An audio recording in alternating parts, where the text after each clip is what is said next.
안녕하십니까. 오늘의 이야기 제목은 예수님은 부모님과 잘 지내셨을까요? 저는 갑자기 궁금해져서 이렇게 지어봤습니다.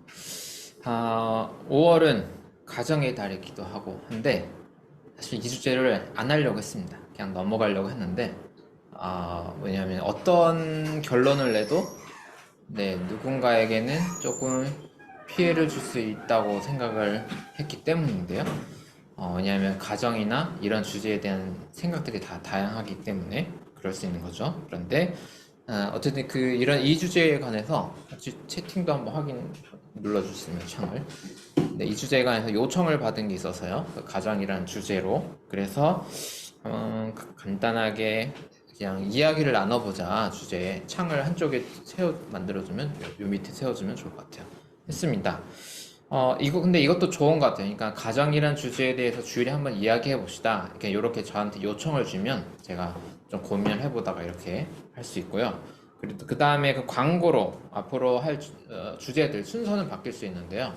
하나는 자본주의가 있었어요. 자본주의에 대해서 우리 좀 얘기해보면 어떨까요? 수요 모임 때 이야기가 있었기 때문에 아마 조만간 주일에 한번 나눌 것 같고, 오늘 주제를 제가 사실 급하게 정리를 하다 보니까 야고보서의 야고보가 예수님의 가족이냐 이 주제를 두고 또 신학자들이 무진장 싸움을 막 하셔가지고 막 코피나고 장난 아니에요. 그래가지고 야고보서도 나중에 한번 살펴보도록 하겠습니다. 오늘은 안 될 거고, 그리고 저희 교회 분들 중에 욥기에 관해서 질문하신 분이 있어가지고요. 욥기도 아마 할 것 같습니다.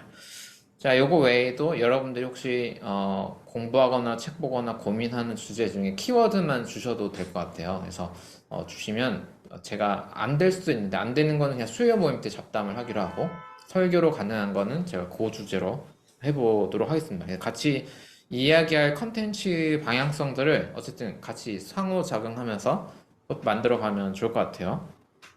일단 지난 주일에 저녁에 우리가 카네이션을 들고 찍은 사진도 올렸고, 저도 만성님 거 잠깐 빌려갖고 찍었고 제 건 아니는데 저는 이제 다른 분들 사는 거 이렇게 했는데, 굉장히 중요한 주제죠. 부모님과의 관계 이런 거. 근데 또 한국 교회는 또 이걸 너무 강조하다 보니까 부모 자녀의 사랑을 너무 강조하다가 막 교회 세습까지 이렇게 교회까지 물려주고 막 그러면 이게 또 너무 과하면 좀 그래. 그래서 이거 고민이 됩니다. 그리고 오늘 본문 일부러 구약과 신약 같이 읽었는데 어때요? 그 1장부터 이거 약간 애매한데 이러지 않습니까? 부모님께 잘해야 오래 산다 10계명이 있는데, 예수님은 또 누가 내 가족입니까? 이렇게 해가지고 이게 좀 단순하게 생각하면 10계명을 안 지켜서 예수님이 빨리 돌아가셨구나 뭐 이렇게도 할 수도 있고, 부모님 공경을 안 해가지고 이렇게. 근데 어쨌든 이 성경 안에서도 여러 이야기들이 있습니다. 그리고 또 이따 말씀드리겠지만 부모님의 관계, 부모님과 꼭 지금 관계는 아니어도, 지금은 부모님과 너무 좋아도 어렸을 때 안 좋을 수도 있잖아요. 혹은 어렸을 때 좋았는데 지금 싸우고 있는 중일 수도 있고, 이건 다 다양할 텐데, 특히 어린 시절에는 우리가 자아가 만들어지는 주로 시간이다. 그러니까 저도 그렇고, 이제 그게 약간 하나님을 생각할 때도 하나님을 어떤 모습으로만 상상하게 되는 그런 요소도 좀 있을 수 있는 것 같아요. 왜 이거 들고 와가지고 지금 하고 있죠? 네. 특히 어려운 건 가정에 관한 생각이 아마 여러분들 무진장 엄청나게 다 다를 거라고 생각합니다. 그러니까 현재의 어떤 분위기의 가정에서 사는가도 다를 테지만, 나는 가정의 역할과 기능은 이런 거다, 혹은 앞으로 난 이런 가정을 꿈꾼다, 뭐 이런 것들도, 의미 부여나 이런 것들도 제 생각엔 모두가 완전히 다를 거다라는 가정을 해봅니다. 제가 요즘 이제 선생님들도 계시니까, 저도 초등학교 지금 알바는 안 하지만 시간 강사로 갈 때 몇 학년이었지? 하여튼 초등학교 학교 교재 중에 가정에 관한 게 컨텐츠라고 하면 좋고, 그 소제목, 그날 수업 주제인 게 가정인 거 이렇게 있었어요. 거기에만 봐도 뭐가 있냐면 가정에는 여러 요소가 있는데 요즘엔 1인 가구도 하나의 가정입니다라고 해서 초등학교 아마 저학년인가 3학년인 같은 그 커리큘럼이었던 것 같아요. 이미 학교 교과서에서도 가정에 대한 관념이 제가 어렸을 때 배운 거랑 지금 배우는 거 엄청나게 다르더라고요. 그래서 굉장히 다양하게 있다. 근데 특히 오늘은 이제 부모님과의 관계에 좀 포커스를 맞추긴 했는데, 교회에서 특히 5월마다 아마 뭐 연애, 뭐 결혼 이런 부분에 있어서 자녀 출산 이런 부분에 있어서도 이걸 특정 성경 구절과 합쳐져서 어떤 종교적 명령으로 결론을 내리려는 그러한 메시지가 아마 많을 텐데요.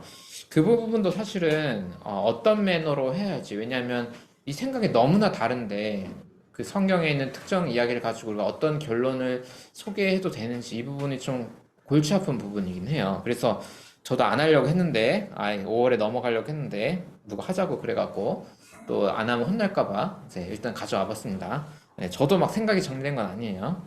네.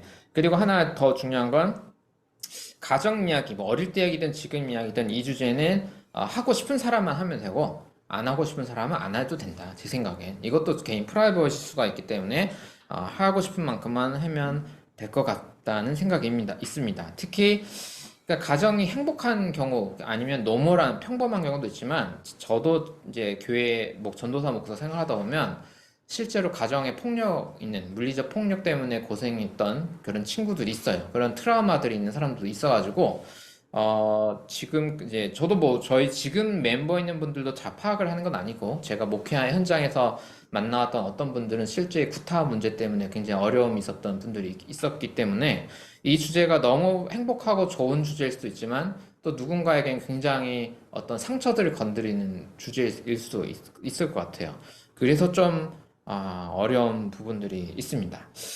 일단 저는 뭐 웬만하면 가능한 선에서 다 오픈하는 스타일이어가지고 네, 성격상 저 같은 경우에는 오늘 이제 항상 주일날 마치면 모든 모임 끝나면 주일 저녁에 어머니께 이제 전화로 보고를 합니다. 주일 밤 특정 시간에만 마마보이가 되고 이제 그 다음엔 제 맘도 살고 약간 이렇게 하고 있는데 약간 어머니가 멀리 계세요. 아마 서울에 계신 분들은 특히 지방에서 서울 올라서 사는 분들은 부모님과 멀리 떨어져 있는 분 많겠죠. 그럼 전화 통화로만 부모님과 소통하는 분들도 있을 텐데 저도 약간 그런 케이스입니다. 그래서 주로 통화로 어머니랑 소통을 하는 관계고 개인적으로는 이제 직업을 약간 이런 종교 쪽 일을 하다 보니까 뭐가 있냐면 어머니께 좀 더 좀 현실에 보탬이 된 도움을 잘 못하는 그런 데 있어서의 죄책감이 사실 좀 있습니다. 좀 더 제가 그런 걸 잘해야 되는데 그래서 사실 어머니도 유튜브 영상 다 보고 제 설교를 다 봐요. 설교를 보고 피드백을 주시는데 그때 이제 제가 뭐 목사로 하는 게 아니죠. 어차피 말썽꾸러기 아들로서 늘 이제 검사를 받는 항상 저의 모든 컨텐츠는 그런 느낌이고 근데 이제 부족한 부분은 그렇습니다. 약간 이 설교나 유튜브 영상 이야기들이 이제 연배 있는 분들이 보기에는 좀 재미가 없는 약간 그런 게 좀 있잖아요. 그래서 저도 어머니한테 조금 이제 20, 30대 고민 많은 친구들이 좀 많아서 약간 그렇습니다라고 하긴 하는데 그래서 늘 숙제는 그런 거였어요. 저도 부모님이 보는데 조금 쉬운 언어로 좀 심플한 걸 잘 해야 되는데 이거 고민해야겠다. 약간 이런 숙제는 늘 가지고 있습니다. 저 같은 경우에는 아버지와의 기억이 별로 없어요. 어릴 때. 좀 이제 어릴 때 일찍 아버지랑 헤어졌기 때문에. 그래서 아버지라는 그 얘기를 했을 때 약간의 공백이 있습니다. 근데 이제 어릴 때 뭐 어떤 유학을 빨리 갔든 뭐 어떤 이유로든 부모님, 뭐 어머니나 아버지 혹은 두 분 다랑도 일찍 헤어진 경험들도 있겠죠. 그러면 이제 이런 그 부모님과 이런 감각이 있는데 저는 저 스스로 어떻게 보냐면 아, 하나님을 생각할 때 아버지에 대한 기억이 좀 적은 편일 때 내가 하나님을 떠올 때 어떤 경향성을 갖게 될까를 되게 분석을 성실하게 하는 편이에요. 내가 너무 무미건조한 하나님으로 생각하진 않을까? 약간 그렇게 따뜻하게 뭐 생각하지 않는 왜냐하면 그게 내가 어떻게 세팅되느냐에 따라서 제가 또 목회적 스타일이나 사람들을 만날 때도 그게 다 얽혀 있을 거라고 저도 생각을 하거든요. 아마 이제 심리학 공부를 하신 분들은 그런 거 많이 생각하시겠죠. 또 이제 그 특히나 만약에 제가 이제 지금 우리 모임에는 잘 모르겠지만 예전에 제가 청년 사역할 때 만났던 분들처럼 사실 예를 들어서 아버지에게 어릴 때 좀 많이 맞았다. 맞았다. 저 같은 경우에는 그 학생 때도 선생님들이 많이 때리는 시절이었으니까 부모님께도 애정으로 맞을 때도 있고 약간 진짜 안 되게 범죄급으로 맞는 경우도 있을 수 있겠죠. 그랬을 때는 아버지라는 이 단어 자체가 굉장히 부정적인 감정을 가지고 오게 될 수 있잖아요. 혹은 그게 아니어도 사회생활을 하면서 어떤 남성 조직 문화에 대한 어떤 불편함을 느꼈다. 저도 교회에서 그랬고. 그러면 아버지라는 단어 자체는 사실 그러한 어떤 권력이라든지 무언가를 명령하는 위에서 뭔가 명령을 내리는 그러한 상징성을 갖게 되는 것 같아요. 그런 이미지. 그러다 보니까 우리가 하나님이라는 언어를 쓸 때도 하나님 아버지가 이제 합성어가 돼버리면 그 나의 안 좋은 경험과 트라우마나 이런 것들이 합쳐져서 하나님을 생각할 때 어쩔 수 없이 거리 감각이 만들어질 수밖에 없는 그런 부분이 조금 있는 것 같아요.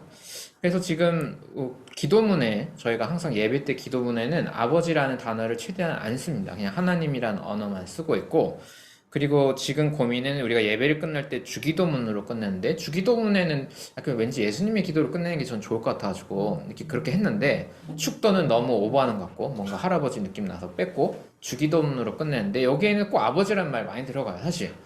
사실은 이런 걸 고민하면 현대적으로 우리가 계산하면 그냥 하늘에 계신 우리 아버지 말고 그냥 하늘에 계신 하나님 이렇게 우리가 현대적으로 번역을 하는 게 사실은 제 생각에 감각적으로는 맞는 말이라고 생각을 하거든요.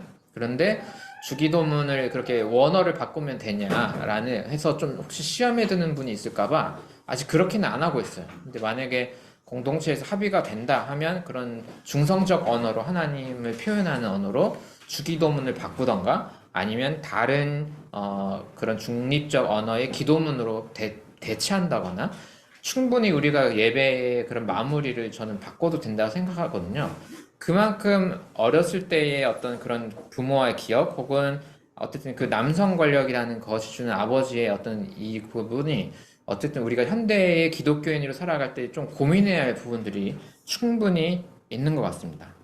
네. 그러면 여기까지 서론을 했고 근데 이거 고민하다 보니까 이 가정 문제는 아예 안 하는 게 좋겠다 싶어서 원래는 아예 주일 모임 주제를 안 하려고 했는데 뭐 하라고 해서 다시 말씀드리면 어쩔 수 없이 하는 거예요. 자, 일단은 본문을 신약과 구약 하나씩 가져왔습니다. 구약부터 하나 보고 그 다음 신약하고 요 순서대로 갈게요. 신약에는 부모님 생각하면 떠오르는 게 어쩔 수 없이 십계명이 워낙 세가지고 너무 직접적이잖아요. 그래서 그냥 저도 생각하자마자 떠오르는 게 십계명이어서 가져왔는데 문제는 조금 이제 생각해보면 십계명의 시작 부분은 어떻게 되냐면 출애굽기 20장 3절 4절 한번 제가 읽어볼게요. 너희는 내 앞에서 다른 신들을 섬기지 못한다. 너희는 너희가 섬기려고 위로 하늘에 있는 것이나 아래로 땅에 있는 것이나 땅 아래 물속에 있는 어떤 것이든지 그 모양을 본떠서 우상을 만들지 못한다. 이렇게 되어 있죠. 그러니까 사실 우린 신학적으로는 왜 형상을 만들지 말라는지 참 좋은 사실 메시지고 우린 늘 고민해야 할 주제긴 한데 이 형식을 보면 또 명령이잖아요. 뭐 하지 말아라. 이게 심리학적으로는 또 아버지 효과일 수 있어요. 만약 프로이트가 한다면 또 명령이고 약간 막 이런 거잖아요. 그런 게 있고, 제가 최근에 생각해 볼 거리로 고고학자들 이야기를 제가 책도 보고 영상도 보고 열심히 요즘 안 하던 거 하고 있는데, 그 중에 뭐가 있냐면요. 이교도라는 말이 이제 언제 이제 조금 확장돼서 많이 쓰여졌냐 이게 보니까 이런 거 하면 안 된다 형상 만들지 말아라 할 것처럼 할 때는 어 일단은 이교도 이렇게 낱말 뜻만 보면 이교도가 PHAN 이거 발음을 페이건 이렇게 하면 돼요 PHAN인데 원래 라틴어 파구스라고 해서 원래 시골 약간 이런 뜻이라고 하더라고요. 그래서 이제 콘스탄티누스 황제가 AD 이제 3, 400년 때 기독교가 국교가 될 때에 약간 이제 이교도라는 단어가 오늘날 뭐죠? 그 데이터베이스 학문하는 거 뭐죠? 키워드 뽑는 걸로 하면 이교도라는 말이 언제 막 급부상했냐 그 단어가 공식 문서나 뭐 이거 아마 그때 기독교가 세팅될 때 말이 만들어지는데 왜 맥락은 뭐냐? 아니면 로마의 아직 좀 정확하게 내 뜻을 정하거나 하지 않은 로마의 시골 지역에 있는 많은 사람들에게 이 단어나 이렇게 하면 안 되는 걸 들려주면서 정확 기독교 정통 우리가 기독교 중앙부에서 말하는 대로 신앙생활을 할 수 있도록 하기 위해서 만든 거고, 이게 제일 안 되는 효과가 없는 동네는 시골이었던 것 같아요. 단어 자체가 그런 베이스의 단어가 이게 됐는데, 제가 왜 이 얘기를 하냐면, 윌리엄 데버라는 분이 2020년에 쓴 고고학자예요. 팔레스타인 그쪽 고고학자인데, 고고학이 성경을 묻어버렸을까라는 책을 지난주에 읽었어요. 그 이제 영어로는 아케올로지가 성경을 베리드했냐, 이제 묻어버렸냐, 약간 그런 거죠. 그 보면 뭐냐면 고대 이스라엘 그 팔레스타인 지역을 이제 그 수백 년의 과정을 우리가 고고학으로 살펴봤을 때는 사실 우리가 이 신명기 10계명이나 이런 걸 해서 형상 만들지 말아라 뭐 하라 명령이 있는 건 맞긴 한데 각 가정에서 어땠을까라고 했을 때는 집에서는 그냥 여러 아세라 여신 같은 거나 다른 방식의 그냥 가나안 지역 했던 것처럼 혼합된 형식으로 예배를 다 드린 데이터들이 많다는 거예요. 그리고 그러니까 가정에서는 자유롭게 예배를 드리고 특히 이제 여성분들도 엄마 파워가 있어서 여성분들이 예배를 진행하거나 뭔가 활동한 흔적들도 이미 사실 많이 다 보인다는 거죠. 그러니까 고고학 데이터는 그렇다는 거예요. 그러니까 이미 그리 왔기 때문에 아마 이제 AD 400년경에도 기독교가 어떤 세팅에 대할 때 그런 이교라는 말이 좀 많이 필요했던 것 같고, 그러니까 이런 얘기를 하는 건 우리가 다원주의로 막 가자는 건 아니고, 가정에서 실제로 예배를 드리고 신앙생활에 대한 이야기를 하는 거랑 중앙에서 이렇게 하면 안 됩니다 라고 하는 건 항상 차이가 있다라는 거죠.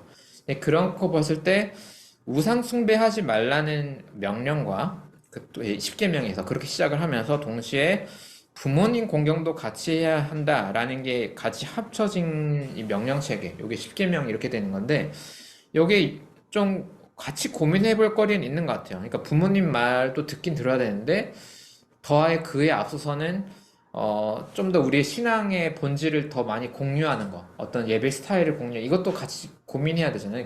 이게 같이 고민이 같이 됐겠다라는 생각은 좀 듭니다. 그러니까 순수한 종교성으로 공동체가 통일이 되긴 해야 되는데, 가정에서는 알아서 좀 자유롭게 모임을 하기 때문에 이거를 컨트롤하고 싶은 마음도 있겠죠. 그래서 부모 공경과 종교를 통일하라는 고민이 같이 담겨 있는 모습이 10계명이 같이 보여 있는 것 같아요.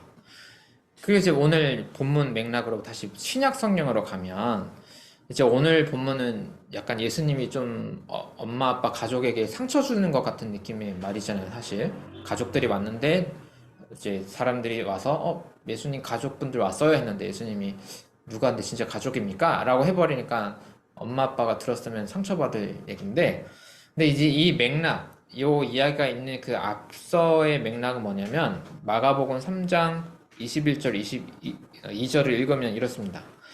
예수의 가족들이 예수가 미쳤다는 소문을 듣고서 그를 붙잡으러 나섰다. 예루살렘에서 내려온 율법학자들은 예수가 바알세불이 들렸다고 하고 또 그가 귀신의 두목을 힘을 빌어서 귀신을 쫓아낸다고도 하였다. 그러니까 가족들이 찾아온 맥락은 약간 이런 거예요. 그 예수님이 이제 특별한 사역을 시작하는데 병을 고치는 기적을 일으킨다. 거기에 죄의 용서에 관한 이야기도 좀 같이 있죠. 어쨌든 그런 일을 하니까 조금 예수님이 너무 나간 거 아니냐라는 소문이 나버렸고 가족들이 놀라서 예수님을 이제 어떻게 말리러 온 거죠. 일단은 숙제로 과연 이렇게 예수님을 말리러 온 가족 중에 야고보가 있을 것인가는 저도 약간 열린 가능성을 두고 고민을 해보기로 하고요.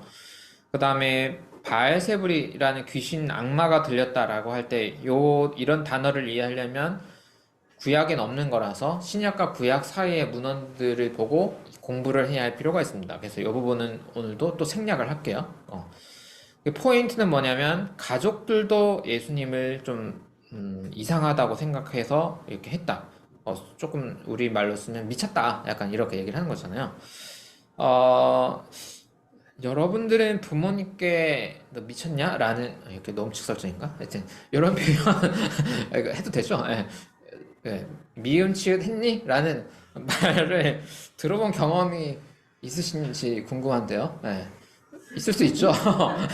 저는 있습니다. 예. 저는 물론 나쁜 짓 해서 그럴 수도 있는데 공부 안 하냐? 너 이럴 수도 있는데 저 같은 경우는 신학교 갈 때 너 미음치 한 거 아니야? 이제 이렇기 때문에 아 약간 왜 부모님이 어떤 걱정과 애정의 마음으로 이렇게 하는지 약간 이해가 되는데 있겠죠 다. 네. 어쨌든 그런 맥락에서 찾아온 거고요.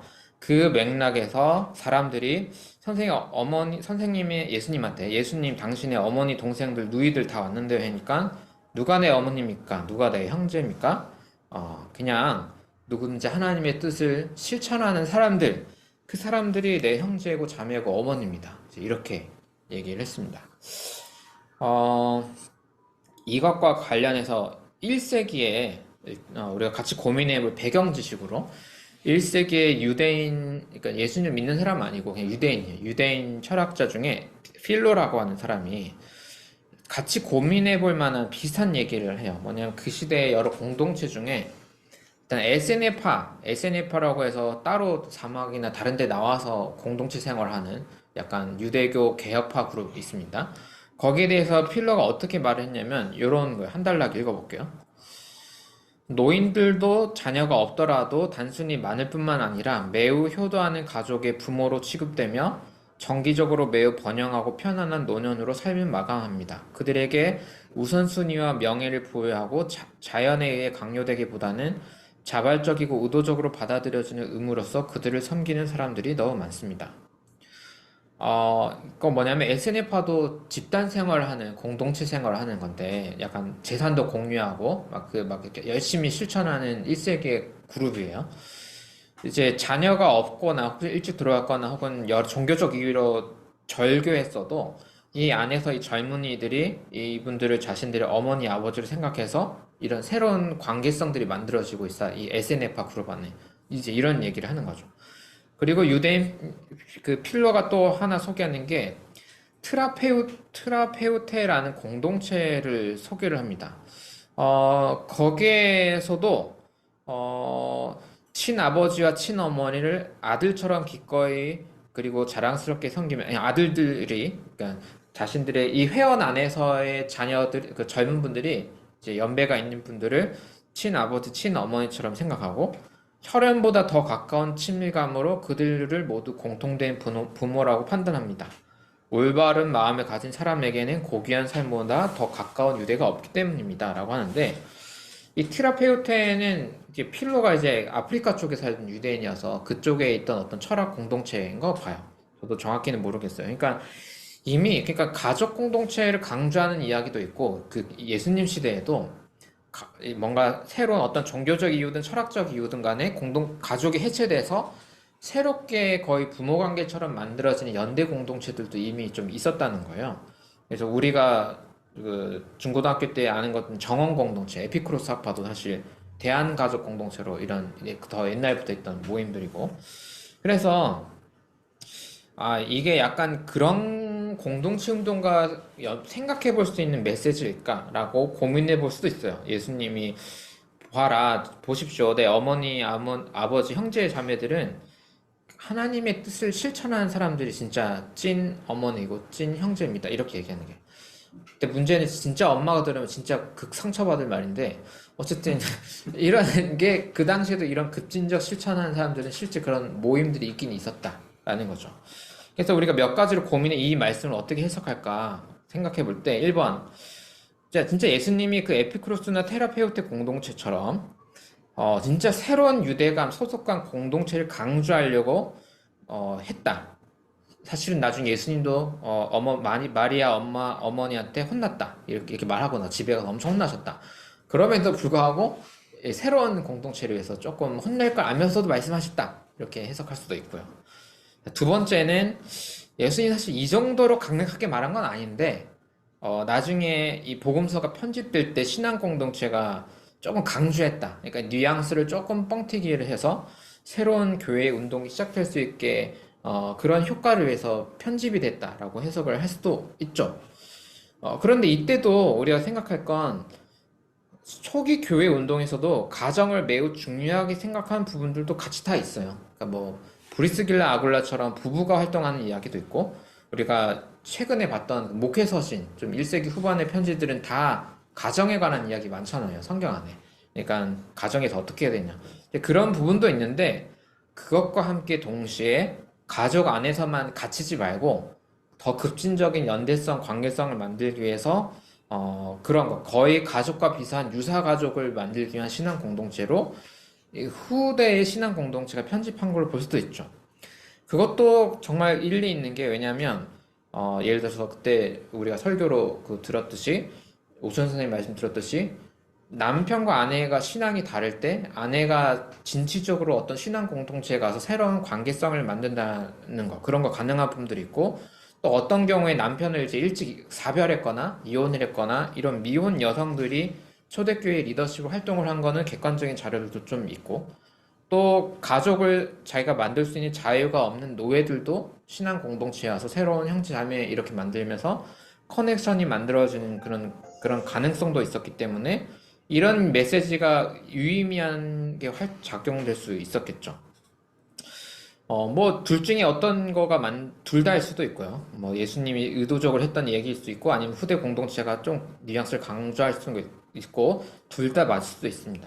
그리고 또 한 가지 생각할 건 신앙을 어떻게 정의했느냐에 대해서도 믿음이란 하나님의 자녀, 하나님의 공동체 멤버십이 된다는 건 어떤 교리라든지 뭐 이런 거를 믿습니다. 예스 체크하는 게 아니라 하나님의 뜻을 실천하는 그런 라이프 스타일을 가진 사람들이다. 이렇게 얘기하는 가운데 새로운 공동체성을 만들었다. 이런 것도 같이 생각해 볼 필요가 있겠습니다. 특별히 예수님의 부모님에 관해서 조금만 한번 생각해 보고 이야기를 마치려 하는데요. 예수님의 어머니, 이 본문에서는, 오늘 본문에서는 약간 예수님과 엄마가 이제 완전 조금 결별할 것 같은 느낌으로, 이제 완전 큰일 날 것 같은 느낌으로 되어 있지만, 요한복음 같은 데 가보면, 이제 이렇게 되어 있죠. 그 십자가에, 예수님께서 십자가를 달리시는 장면에서도, 예수의 십자가 곁에는 예수의 어머니와 이모와 글로바의 아내 마리아와 막달레 사람 마리아가 서 있었다. 그래서 다른 복음서보다 조금 이 마리아가 예수님의 그 어머니 앞에 서 있는 그게 좀 강조되는 걸로 설명이 되고 그리고 대화도 추가되어 있어요. 어머니에 관한. 그래서 예수께서는 자기 어머니와 그 곁에 서 있는 사랑하는 제자를 보시고 어머니에게 어머니 이 사람이 어머니의 아들입니다 하고 말씀하시고 그 다음에 제자에게는 자 이분이 내 어머니시시다 하고 말씀하셨다. 그때부터 제자는 그를 자기 집으로 모셨다. 그래서 이제 친아들은 아니지만 자기 어머니처럼 모시는 이런 이야기들도 요한복음엔 좀 특수하게 들어가 있어요. 그러니까 예수님 분명 내 찐 가족은 신앙을 실천하는 사람들입니다 라고 하는 부분들이 있는데 동시에 예수님이 어머니와의 어떤 이런 이야기들이 계속 또 남아있다는 것. 요한복음 조금 나중에 편집된 복음서니까 만약에 이게 중요하지 않았으면 다 없어졌겠죠. 근데 어쨌든 신앙 공동체에게도 중요한 의미가 있으니까 편집됐을 텐데 이런 건 고민해 볼 필요가 있을 것 같아요. 그리고 한 가지 고민되는 건 아버지는 왜 이렇게 안 나올까? 성경에 그 예수님의 어머니 이야기는 이렇게 막 종종 있고 계속 있는데 아버지 요셉은 어디 갔지? 특히 고대 세계에서는 부계사회잖아요. 아버지에게 되게 중요한 얘기인데도 그럼에도 불구하고 어머니 마리아 얘기가 많다는 거는 조금 고민해볼 지점이 있어요. 이건 저도 이 부분은 더 고민은 안 해봤는데 어쨌든 아빠 얘기는 좀 적다. 약간 뭔가 이유는 잘 모르겠지만 고민해볼 지점이 있습니다. 그리고 마리아에 관한 얘기는 전통 기독교에서는 조금 너무 많이 의무부여를 해버린 것도 좀 있는 것 같긴 해요. 이제 캐톨릭에서는 기도를 우리가 할 수 있는 대상으로 생각을 하기도 하잖아요. 그렇지 않은 캐톨릭 성도들도 있지만 어쨌든 우리가 마리아님을 통해 기도를 할 수 있는 부분도 있는데 그건 저도 근데 이것도 가능하고 좋다고 생각할 수 있는 신앙의 당연히 그런 긍정적 유산이라고 생각하는데 그냥 우리가 엄마 아빠를 같이 생각할 때는 요셉은 성경에도 기록도 안 나오고 아무것도 안 되고 마리아는 기독교 유산에서 굉장히 우리가 중보 기도를 요청할 수 있을 만큼의 어떤 지위를 받을 수 있을 만큼의 중요한 어머니로서 역할을 한 걸 일단 이걸 보자는 거죠. 그 왜 이렇게까지 편차가 이렇게 됐을까라는 생각은 좀 있습니다.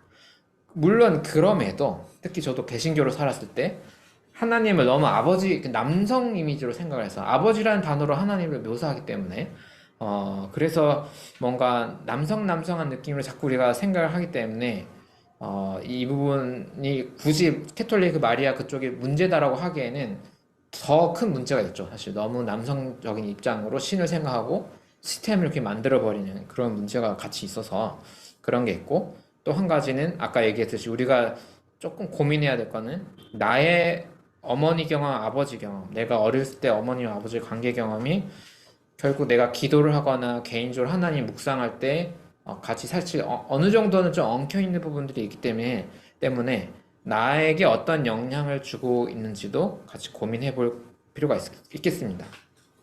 그리고 한 가지,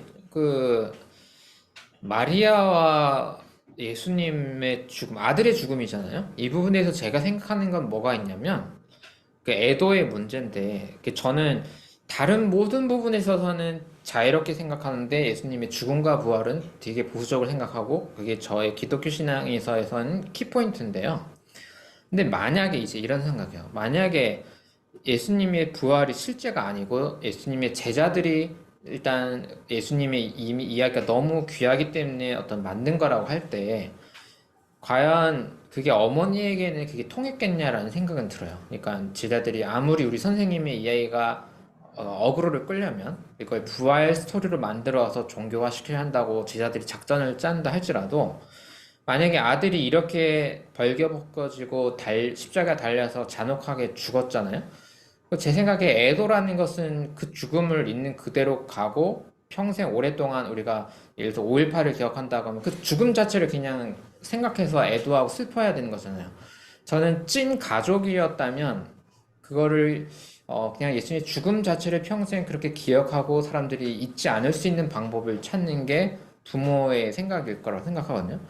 어, 아무리 제자들이 이제 선생님 이야기를 확산하고 싶은 좋은 의도가 있었다 할지라도 근데 만약에 그게 아니라 예수님의 어머니조차 이게 납득이 되었다면, 뭐, 동정녀 탄생이든 뭐든 간에 어쨌든 내가 낳았고 그런 아들이 특별함이 있긴 하지만 그런 죽음 이후에 뭔가 특별한 이게 의미가 있는 거라고 스스로가 납득이 되었을 때여만 어머니도 기독교의 출발의 그 운동의 정당성을 설득되지 않았을까라는 생각이에요. 저는 그래서 이런 심리적 그런 걸 봤을 때 좀 객관적 근거는 없지만 그런 의미에서 부활이라는 게 좀 중요하다라는 생각이 들고요. 오늘 본문 이 맥락에서 누가 내 어머니입니까? 하나님의 뜻을 행해야 돼 하나님의 뜻을 실천하는 사람이 내 어머니고 아버지입니다 할 때 또 한 가지 다른 방향으로 우리가 해석을 해본다면 정신분석학적이나 심리학적인 접근은 이렇게 해볼 수 있을 것 같아요. 뭐냐면, 예수님도 저는 부모님한테 어떤 영향을 받았을 거라고 생각하는데, 그럼에도 불구하고, 자신의 새로운 어떤 메시아적인 정체성을 가지고 활동을 시작해야 된다. 그러니까 30년은 그냥 엄마, 아빠 밑에서 잘 지냈잖아요. 근데 뭔가 이제 특수한 사역을 시작한 거잖아요. 할 때는 분명 부모와 분리되는 지점이 있는 거였죠. 그러니까 야외 하나님으로부터 어떤 정체성을 가지고 뭔가 본인의 사역, 제자들을 부르고 어떤 사역을 한다고 할 때는 자신의 가족과 형제 자매와 분리돼야만 하는 어떤 때가 분명 있는 것 같아요. 그러니까 부모님에게 우리가 받는 어떤 연속적인 것도 있고 불연속적인 것도 당연히 있는 거고 이거는 그냥 인생에서도 그런 거고 신앙에서도 약간 이런 부분이 있는 것 같아요. 그러니까 우리가 아무리 같은 기독교 그룹에서 자라나고 특히 부모님이 신앙인인 경우에는 그 유산을 우리가 물려받는 거잖아요. 물려받지만 어느 지점에 있어서는 부모님께 받은 걸 가져가는 게 있고 내가 취할 건 뭐고 어느 부분은 존중하지만 내가 다른 방향으로 턴해야 하는 부분들이 분명히 있을 거고 그런 지점들은 예수님도 피할 수 없었을 거고 오늘날 신앙생활하는 우리에게도 피할 수 없는 것 같습니다. 그런 부분에 대해서도 우리는 좀 고민해 볼 지점이 있는 것 같아요.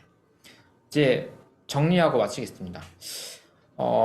저는 성경은 가정을 중요시하게 생각하느냐 하면 중요시하게 생각하는 것 같아요. 십계명에 또 이렇게 들어가 있고 성경의 목회서신에도 보면 가정에 관한 얘기가 많고 시작과 끝까지 어쨌든 가정에 관한 얘기가 많으니까 그런데 특수한 결단을 강조하는 것도 매우 많습니다. 예수님처럼 솔로로 살고 바울처럼 솔로로 살고 바울처럼 바울이 특수한 상황이라 판단할 때는 결혼 안 하는 게 좋겠다. 뭐 지금 우리가 1인 가족이 늘어난 것과는 다른 이유로 그런 것도 다 있기 때문에 이거는 뭐라고 딱 말하기는 애매한 것 같아요. 특히 마태복음 8장 20절 쪽에 보면 그 28장 20, 21, 22에 보면 더 센 거 있죠. 그러니까 어떤 사람이 예수님을 찾아왔는데 제자 중에 예수님, 제 아버지 돌아가셨는데 장례를 치르고 오게 해주십시오. 할 때 예수님은 너는 나를 따라라. 죽은 사람의 장례는 죽은 사람들이 치르게 하라. 이렇게 하는 것처럼 아주 냉혹하게 결단을 하게 하는 조금 약간 그런 본문도 있어요. 그러니까 이게 그 상황에 따라 그 특수성에 따라 조금 다르게 적동될 수 있는 가정에 관해서도 다양한 선택을 하게 하는 여러 옵션들이 내재되어 있는 것 같고 이건 1, 2세기 교회에서도 이미 다양한 라이프 스타일로 사람들은 신앙생활을 해왔던 것 같아요. 특히 1세기 교회가 시작되고 나서는 사실은 결혼을 안 하고 신앙생활을 유지해야 하는 게 오히려 메인스트림이고 이제 신앙에 있어서는 결혼을 해도 그 사람들처럼 순수한 신앙이라고 할 수 있을까라는 게 오히려 부수적인 거였거든요.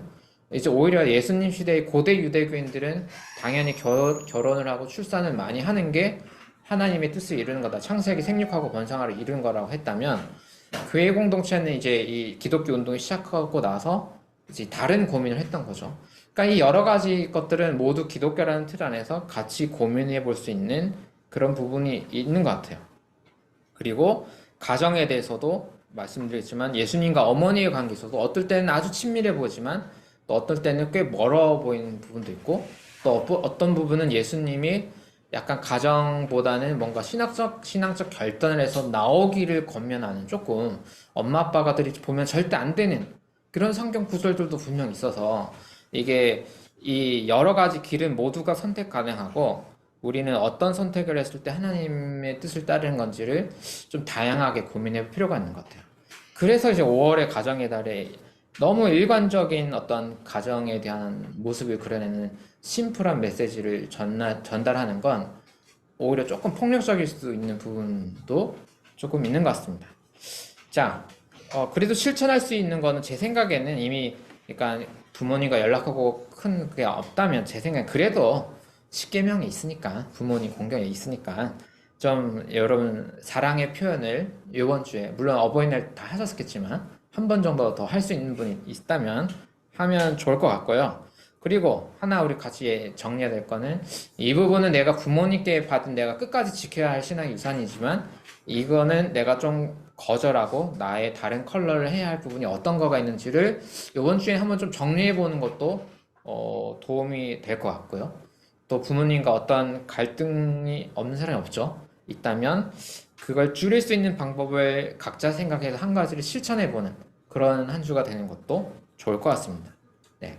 성경 본문과 이런 이야기들 같이 생각해 보시면서 친문 가운데 잠깐 개인적으로 기도하는 시간을 가지고 마무리하도록 하겠습니다. 이렇게 기도하시겠습니다.